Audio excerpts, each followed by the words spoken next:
Hey guys, Dr. Justin Marchegiani here. Today we're going to be doing a video looking at low T3, increase reverse T3, and fatigue. What does this mean? What does this tell you about your thyroid gland, and what else should we look for? Stay tuned. We're going to dive into those issues. Just one sec. Please smash the like button. Really helps. Make sure you hit the bell so you get notifications, and put your comments down below. I'm answering those comments, so I want to see what you guys think. All right, so first off, when you run a complete thyroid panel, we're going to run a couple of markers here. We'll put them on screen. TSH is going to be the first one. That's actually a brain hormone. We're going to run T4 free, maybe T4 total with it, right?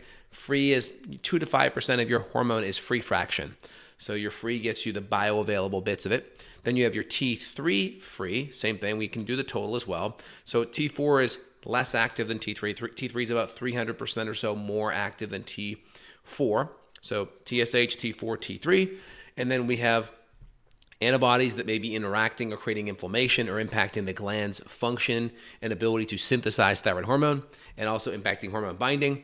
And then we may also look at, you can get T3 uptake, but usually you can get a window into uptake with T3 free. And then we also may look at reverse T3. That gives us a window to how much of that T3 maybe is deactivated. So when we have T4 to T3, we may see, let's say if here's the reference range, right here, we may see T4 right in the middle of the reference range, and then T3 is right in the middle. I call that parity. We have parity within the reference range of T4 to T3. So let's say, I'll give you actual reference range numbers. Let's say we say T4 free is 1.4, right? The range is 1 to 1.5 functional medicine-wise. So let's say you're right here, and then your T3 is 2.4, right? The bottom end of the range, is the functional range is 3 to 4, so you're outside of that functional range, so there's definitely this drop in the lab reference range. You're at the top of the range for T4, and T3 you're at the bottom, so there's a lack of parity. Now, why is there a lack of parity? Is there issues with converting? Obviously there is, but is there a nutritional issue? Nutrition can cause problems. Zinc, magnesium, selenium, CoQ10. Is there issues with cortisol, overly high or overly low? Is there issue with insulin resistance? Is there issue with any toxins? Mold. Mold is a notorious one for causing a increase in reverse T3 and low free T3. Is there any issues with insulin resistance? If you go onto Google Scholar and type in low T3 and diabetes, or insulin resistance and low T3, you may find triiodothyronine. That's the technical word for T3, but you're going to see all kinds of data looking at low T3 in diabetics. Why? Because you have super high levels of insulin that can impact T4 to T3 conversion. So when we look at T4 to T3, we're looking at the big factors: nutrition, we're looking at cortisol, we're looking at insulin, we're looking at the nutrients, which connects. Obviously, inflammation can be connected because there could be autoimmune things. Now, T4 to T3, there can be other things that can be helpful. HPA axis supporting herbs can be helpful, but we're going to look at that reverse T3 is going to be very telling, because if T4 is good and T3 is low, is there a conversion issue where we're not able to synthesize it? Then reverse T3 may look normal.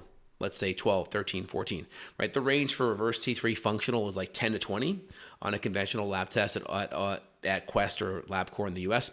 When we go above 20, that tells me now the body is starting to down-regulate T4 from T3 into reverse T3, which fills the metabolic blanks in that magazine, if you will. So imagine you have a magazine to a gun, you put blanks in it. The blanks are filling the spot in the magazine where real bullets would go. You pull the trigger, right? You hear a sound, but no bullet happens. There's no metabolic effect. So the reverse T3 binds and docks in that receptor site that actual T3 would have an impact on. That T3 comes in, that's going to impact genetic expression, transcription, translation. You're going to have an increase in metabolic effect due to that due to that T3 binding. Reverse T3 is now there. That genetic expression of that thyroid hormone is now less.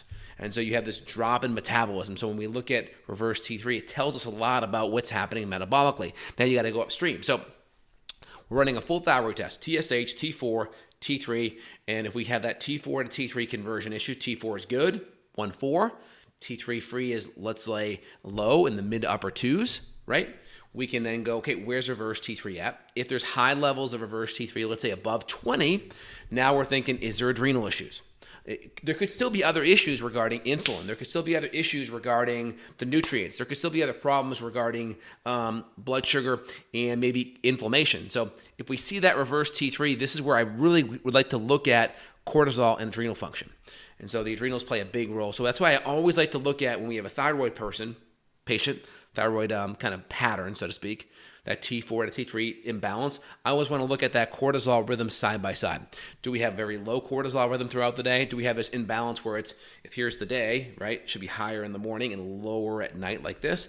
Is it more reversed? Is it more flat? Is it come up really high and then drop all of a sudden? What does that pattern look like? What does the overall free and total cortisol look like as well? Do we have a common low thyroid pattern we're going to see is high free cortisol, low total cortisol. Part of the reason why low total, we're not making a lot of cortisol, but because our metabolism is so low, we're also not metabolizing our free cortisol. So we have a high level of free, a low level of total cortisol. It's a common thyroid type of pattern that we'll see on adrenal tests. So it's good to look at these things side by side to really get an assessment.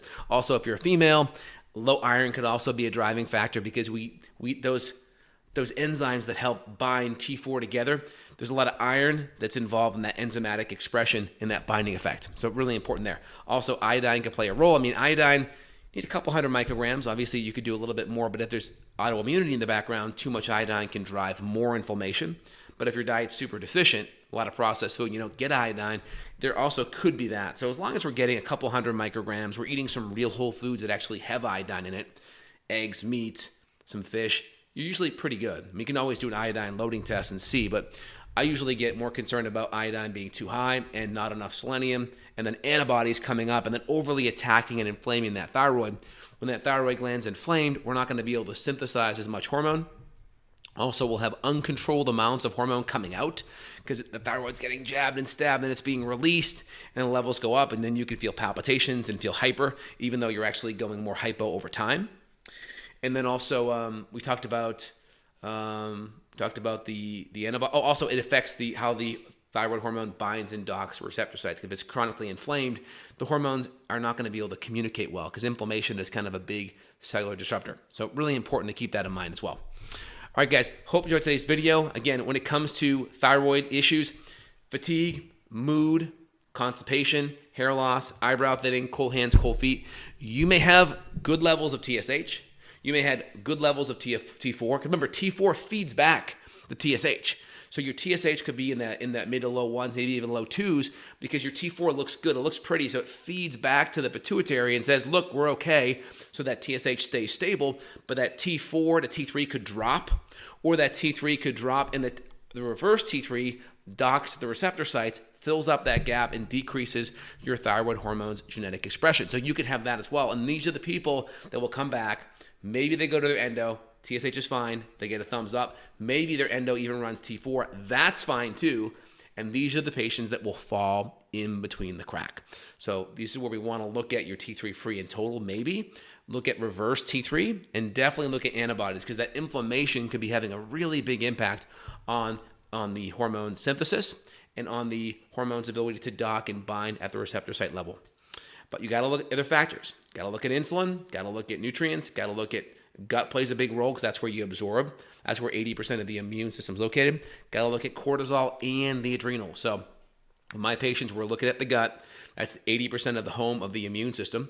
Most thyroid issues are autoimmune. So it makes sense if we have autoimmune here and we have inflammation and the immune system living here, so we have to connect the two.